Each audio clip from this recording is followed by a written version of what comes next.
A lot of people say global cooperation is falling apart, and I guess that's one way of seeing it.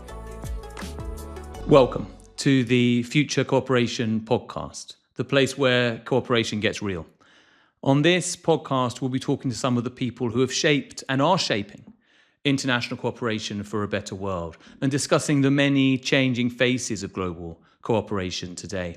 Whether it's working to prevent conflict, reduce poverty and inequality, protect our natural environment, manage our economies better, or ensure that rapidly advancing technology is used productively, all of these issues and many more are the substance of this show. So welcome. I guess I should first tell you a little bit about myself. My name is Jonathan Glennie, and I'm the Executive Director of the Global Cooperation Institute, a think tank based in Bogota, Colombia. And we work on the policy innovation, the narrative renewal, and the coalition building that we need to take us into the next era of global cooperation. And I've been working in this field, whatever it's called, international development, aid, humanitarian work, sustainable development. I just simply call it global cooperation. And I've been working in it for a few decades now, and I've seen it from many different angles, from working with governments across the world to improve economic policy, human rights and accountability, to helping major international organizations evolve and become more effective. And I've spent much of it as well working closely with communities, with children and young people across the world, often living in devastatingly difficult circumstances of conflict or poverty, and with indigenous and marginalized communities seeking, not to get rich, but simply to live well, sometimes just to stay afloat in what can be such a challenging world.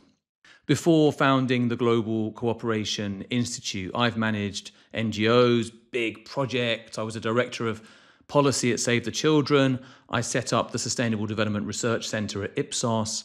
I led work on the future of aid at ODI. I worked for Christian Aid in London and Bogota. And for some years, I wrote a column for the Guardian newspaper, which some of you might have seen back in the day, on international development and cooperation.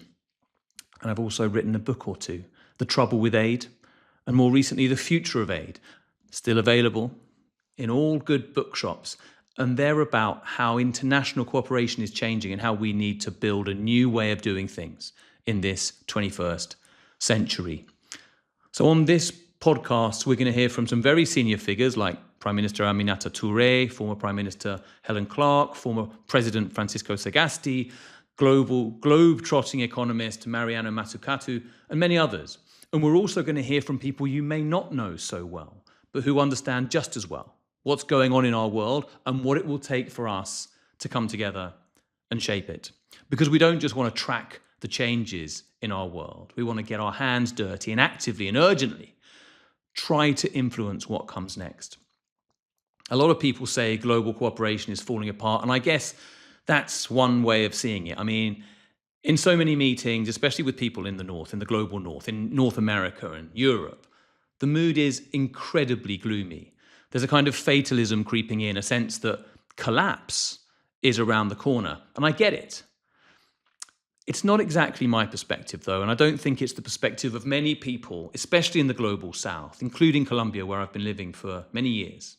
We've called this the Future Cooperation podcast because there is a tendency, since the chaos began in the US, and that's going to be one of my points, by the way, the chaos has been around elsewhere for a very long time, but in the US, it's really just gone for it. Upheaval, destruction, the multilateral cooperation system in free fall, certainly the one we've known.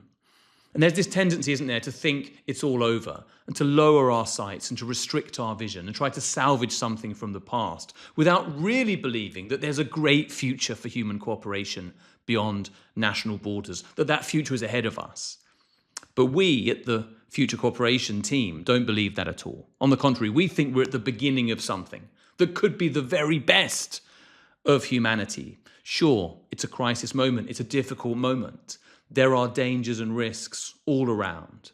But what we want to do with this show, I think, is to talk as much about opportunity as risk. And in this first episode of this new show, I want to say why we see possibility. And I think there are 4 reasons. Maybe there are more. Maybe it's just a natural sense of hopefulness. But I'll go for these. And the first is this. The system we're worried about losing was never quite what it was cracked up to be, was it?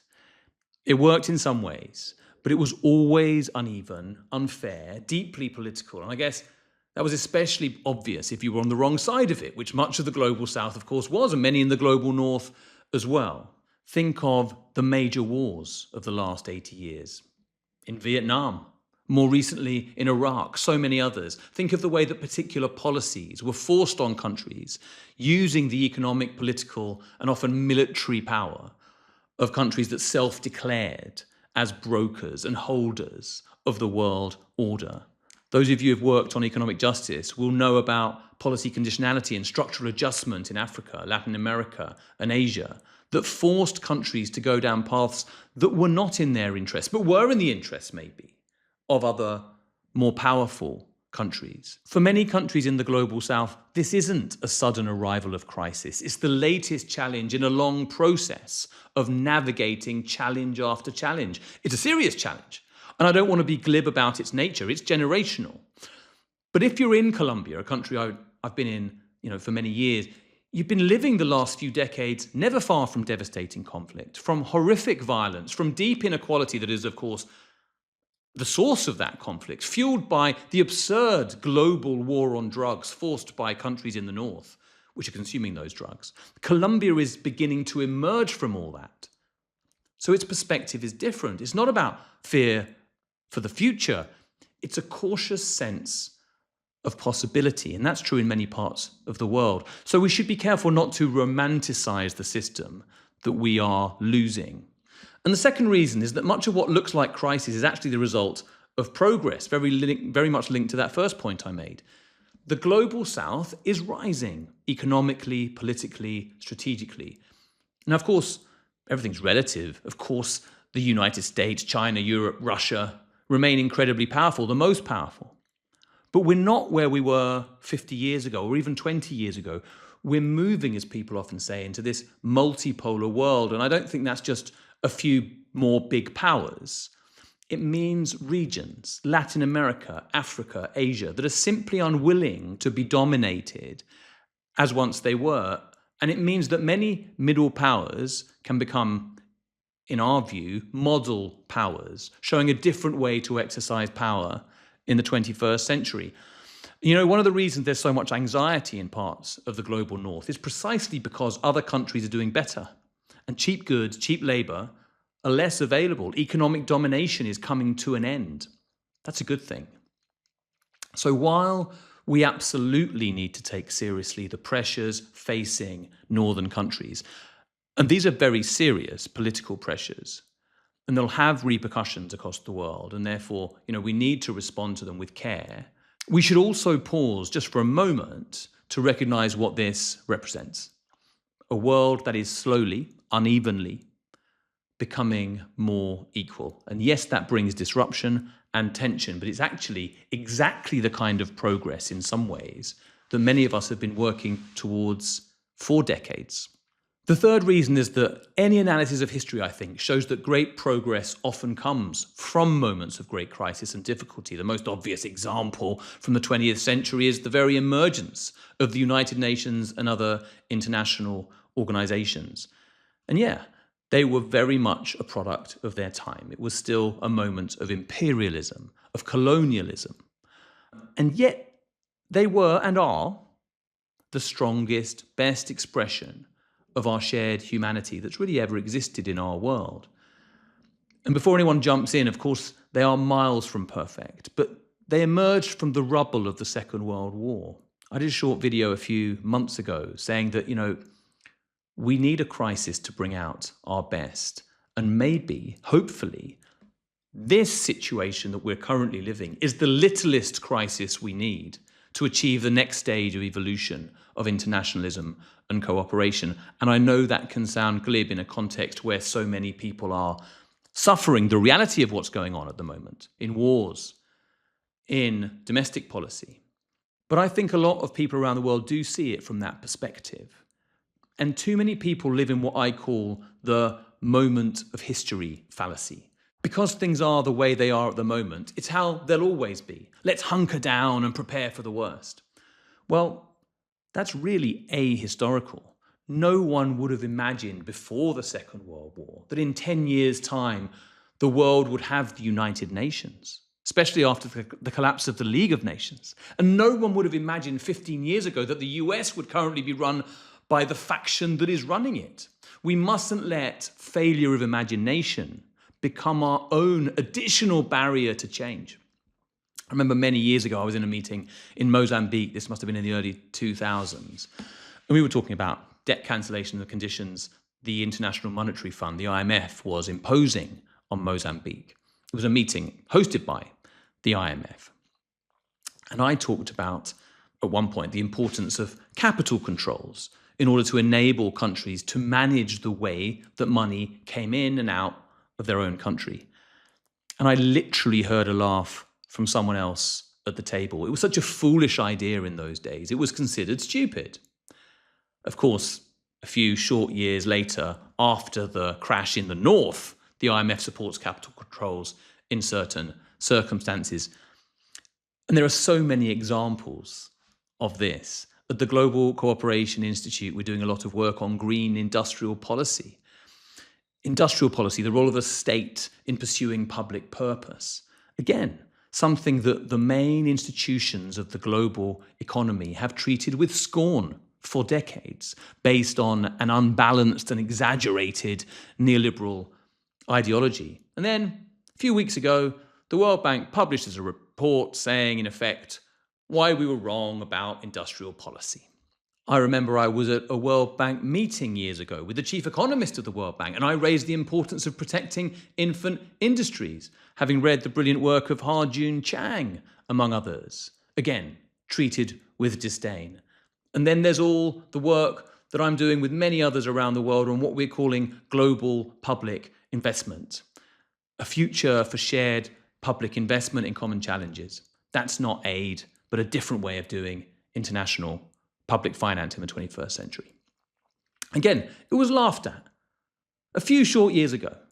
And yet, last month I spoke at a meeting of governments from the Global South endorsing this new approach and seeking to build it.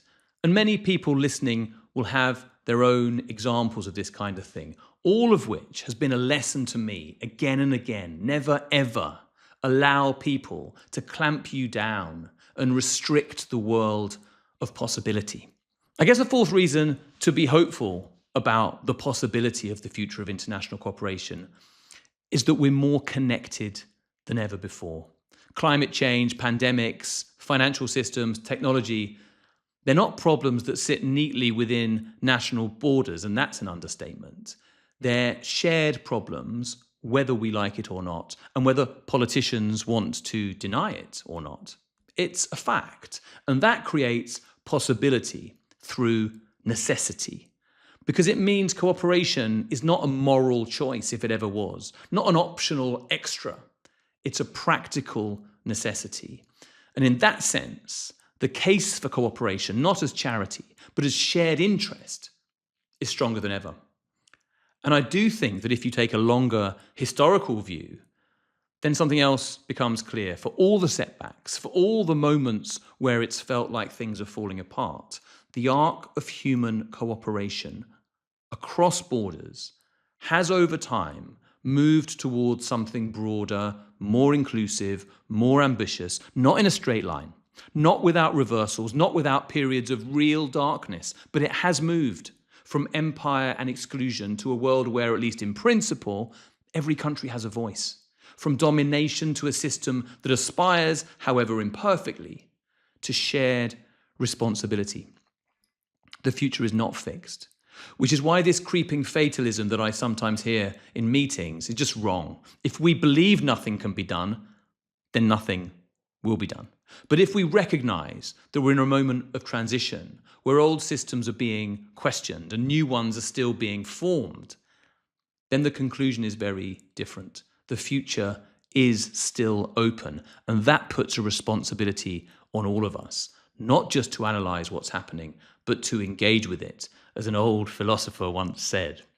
to get our hands dirty, to think seriously about the systems we want to see, and to work in whatever way we can to help bring them about.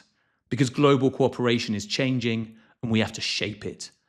And that's what this show is going to be about.